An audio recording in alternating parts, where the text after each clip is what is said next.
Abot hanggang dibdib ang baha sa ilang lugar sa Davao City. Isinailalim naman sa state of calamity ang Maguindanao del Sur dahil sa epekto ng baha. Ang sitwasyon doon sa live na pagtutok ni Jestoni Humamil ng GMA Regional TV. Jestoni. Emil, kung kahapon lagpas baywang ang lalim ng baha sa maraming lugar sa Dato Montawal at Pagalungan, Maguindanao del Sur, sa ngayon humupa na ang baha sa maraming lugar sa nasabing bayan, ngunit perwisyo naman ng mga residente ang makakapal na putik na pumasok sa kanilang bahay.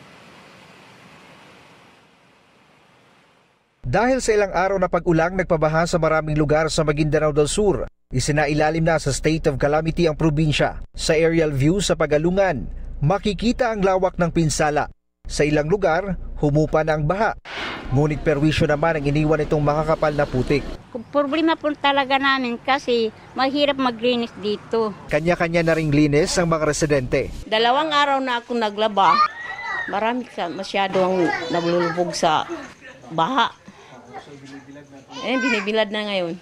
Nagpasalamat naman ang RHU Dato Montawal na kaagad nilang naisalba ang gamit, lalo na ang mga gamot. Dito sila pansamantalang nagki-cater ng mga pasyente sa kubong ito katabi ng RHU. Ang mga residente namang natulog sa kalsada dahil sa baha. Doon pa rin sila natutulog hanggang ngayon. Ang bahay namin, sir, hanggang dito yung tubig. 4 na araw na rin kami dito.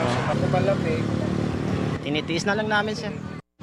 Sa ibang lugar sa Datupiang, baha pa rin. Gaya sa Doaminanga Elementary School na lampas baywang pa rin ang tubig. Tulong-tulong naman sa paglilinis at pag-alis ng mga natumbang puno sa paaralan ang mga lalaking ito. Tuloy-tuloy rin ang pamamahagi ng tulong sa mga apektadong residente. Inaalam pa sa ngayon ng PDRMO ang kabuuang danyos na iniwan ng baha. Ito naman ang resulta ng malakas na ulan kagabi. Binaha ang isang subdivision sa Davao City. Ang pick-up na ito, tumirik. Maraming motorista rin ang stranded. Ang ilang pasahero tuloy, naglakad na lang.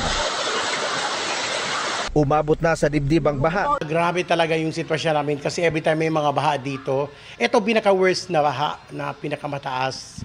Alam ko ginabaha dito pero hindi ganun kataas, pero ngayon grabe. Pating luya na mo dito, pating dagang nabasa sulod eh. Gamitin nyo? Dagang na nga daot. Sama sa?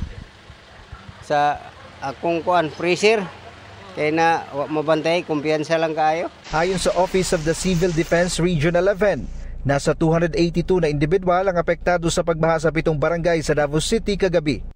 Sa Pekit, Cotabato naman, lubog pa rin sa baha ang 2 barangay. Sa taas ng tubig, pahirapan ang paglikas sa mga residente at paghahatid ng tulong. Sa ngayon, nasa 14,000 pamilya ang apektado roon. Buwis buhay naman ang ginawang assessment ng Ministry of Social Services and Development sa bayan ng Nabalawag na bahagi ng BARM. Abot leeg pa rin kasi ang baha sa ilang lugar.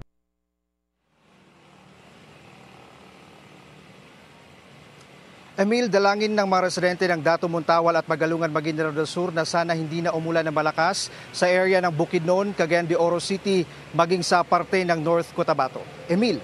Maraming salamat, Jestoni Humamil ng GMA Regional TV.